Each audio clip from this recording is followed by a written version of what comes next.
एक नई वीडियो के साथ आज मैं फिर हाजिर हूं, आपका होस्ट और दोस्त विक्रांत जोशी। आपका स्वागत करता हूं मैं आर्मी शॉर्ट्स में, जिसमें हम लेके आते हैं की स्पेस और डिफेंस न्यूज की टॉप 3 खबरें। तो चलिए जान लेते हैं। अपने सबसे पहली खबर की बात करेंगे तो भारतीय आर्मी के लिए bullet proof jacket 1,86,000 bullet proof jacket खरीदना अप्रूव किया गया था अप्रैल 2018 में, जिसकी डिलीवरी सुनिश्चित स्टार्ट करनी है अप्रैल 2019 तक। पर इस डिलीवरी को लेके एक चाइनीज पक्ष सामने आ गया है। जो यह बुलेट प्रूफ जैकेट बनाई जा रही है उसमें लगने वाले कुछ 40% सामान चाइना से इंपोर्ट किए जाएंगे। एक कंपनी है जिसका नाम SMPP है, उसको ये बुलेट प्रूफ जैकेट बनाने का कॉन्ट्रैक्ट मिला हुआ है, जो कि कुछ 639 करोड़ रुपए का है। जब ये कंपनी बिडिंग कर रही थी इंडियन आर्मी के लिए इस प्रकार के बुलेट प्रूफ जैकेट के लिए, तो उसने कहा था कि वेस्टर्न कंट्री से रॉ मटेरियल खरीदे जाएंगे और भारत में इसका निर्माण होगा।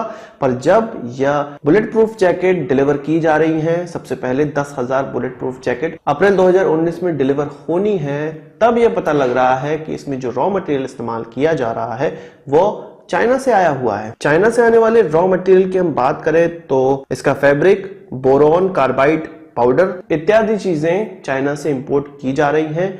वहां की कुछ कंपनियों के साथ सहयोग किया इसने SMPP ने, और उनको लगभग 26 करोड़ रुपए दिए हैं डिलीवरी करने के लिए एडवांस के तौर पे, और कुछ कहा जा रहा है कि 60 करोड़ रुपए उनको पूरी इस डील के लिए दिए जाएंगे। और फिर उस रॉ मटेरियल के द्वारा SMPP बुलेट प्रूफ जैकेट बना रही है इंडियन आर्मी के लिए। आपको ये जान के बड़ा आश्चर्य होगा कि इंडियन आर्मी के लिए जो बुलेट प्रूफ जैकेट खरीदने थे उसके लिए जो टेंडरिंग प्रोसेस हुआ था उसमें जो 10 कंपनियों ने भाग लिया था उसमें 5 ऐसी कंपनियां थी जिनके रॉ मटेरियल चाइना से ही आने वाले थे।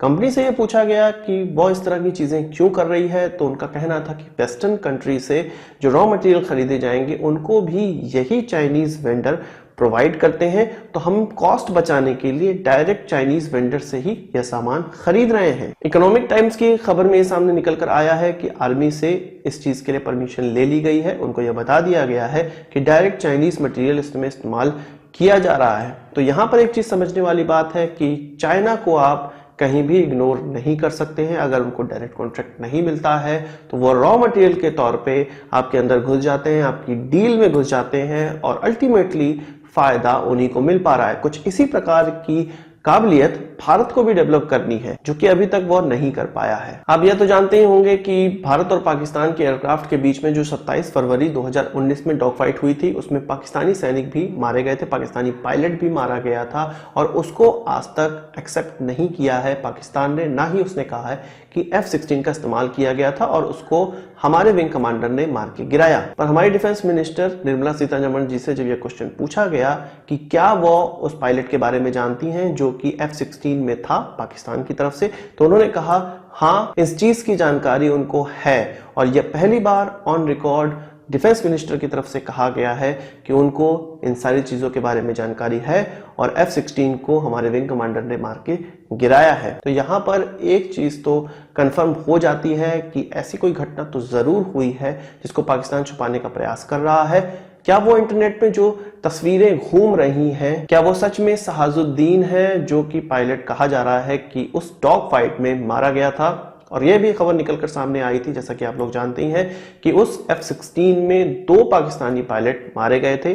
पहला पाकिस्तानी पायलट जल के मरा था और दूसरा मॉब लिंचिंग के कारण जो पाकिस्तान ऑक्युपाइड कश्मीर के लोगों की मॉब लिंचिंग में मारा गया था। तो ऐसे देश जो कि अपने कारगिल के शहीदों को भी एक्नॉलेज नहीं करता है, उससे अपने पायलट को एक्नॉलेज करने की हम उम्मीद भी नहीं कर सकते हैं। पर हमारी डिफेंस मिनिस्टर जो कह रही है उसको एक कंफर्म न्यूज की तरह हम लोग मान सकते हैं। अगली खबर हमारी इंटरनेशनल न्यूज है।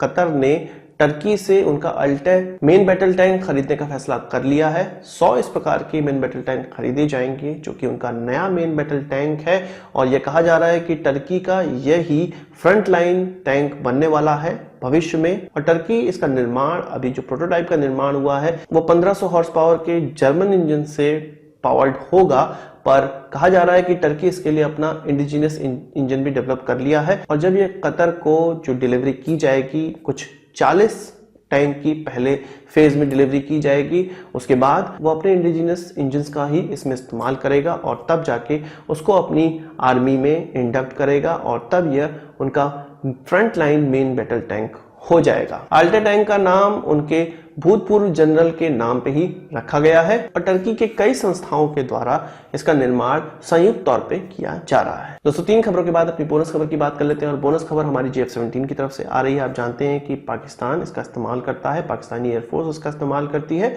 और चाइना के द्वारा इसका निर्माण किया जाता है और इसकी असेंबली भी पाकिस्तान में ही की जाती है। तो उसने एक एक्सटेंडेड रेंज स्मार्ट बम का अभी परीक्षण किया है, जो कि कहा जा रहा है कि पाकिस्तान की ही इंडिजीनियसली डेवलप की हुई स्मार्ट वेपन है। पाकिस्तान ने इसके कोई भी डेटा जारी नहीं किए हैं, ना ही ये बताया है कि कितनी इसकी रेंज है। कोई टेक्निकल एस्पेक्ट भी, स्पेसिफिकेशन भी सामने नहीं रखे हैं। केवल यही निकलकर सामने आया है कि उन्होंने इस प्रकार के वेपन की फायरिंग की है और अपने JF-17 पे ही लगा के इस प्रकार के वेपन को फायर किया गया है। इसके अलावा इसी क्षेत्र से एक और खबर निकलकर सामने आई है, जो उनका JF-17 का ब्लॉक 3 है वो जल्द ही चाइना लॉन्च कर सकता है और चाइना इसके लिए बहुत ज्यादा प्रयास कर रहा है, क्योंकि आप जानते ही हैं कि पाकिस्तानी एयरफोर्स भारतीय एयरफोर्स के मुकाबले कहीं नहीं टिकती है और उसको इस काबिल बनाने के लिए चाइना आतुर है, लगा हुआ है। हालांकि उसके एवज में उनको काफी लाभ मिलता है, पर चाइना का एकमात्र टारगेट यही रहा है कि वो पाकिस्तानी एयरफोर्स को भारतीय एयरफोर्स की टक्कर में बनाए। पर चाइनीज इक्विपमेंट से कोई एयरफोर्स किस प्रकार से भारतीय एयरफोर्स का मुकाबला कर सकती है, ये चाइना वाले ही समझे, पर पाकिस्तान वालों को उन्होंने अच्छा बेवकूफ बनाया हुआ है। ब्लॉक 3 वो जल्द ही लॉन्च करने वाले हैं, जिसमें कहा जा रहा है कि हेलमेट माउंटेड डिस्प्ले होगा और ऐसा रेडार होगा और यह उनकी प्रमुख चीजें होंगी। तो आज की इस वीडियो के लिए बस इतना ही। आशा करता हूं आपको वीडियो पसंद आया होगा और आप इसको एक बड़ा thumbs up जरूर देंगे। इस वीडियो से कोई सवाल सुझाव हो तो कमेंट बॉक्स में जरूर लाइएगा। यदि आपने हमारे चैनल को सब्सक्राइब नहीं किया उसे भी कर लीजिए, क्योंकि हम इस प्रकार की वीडियो लाते रहते हैं। नमस्कार, थैंक यू, जय हिंद।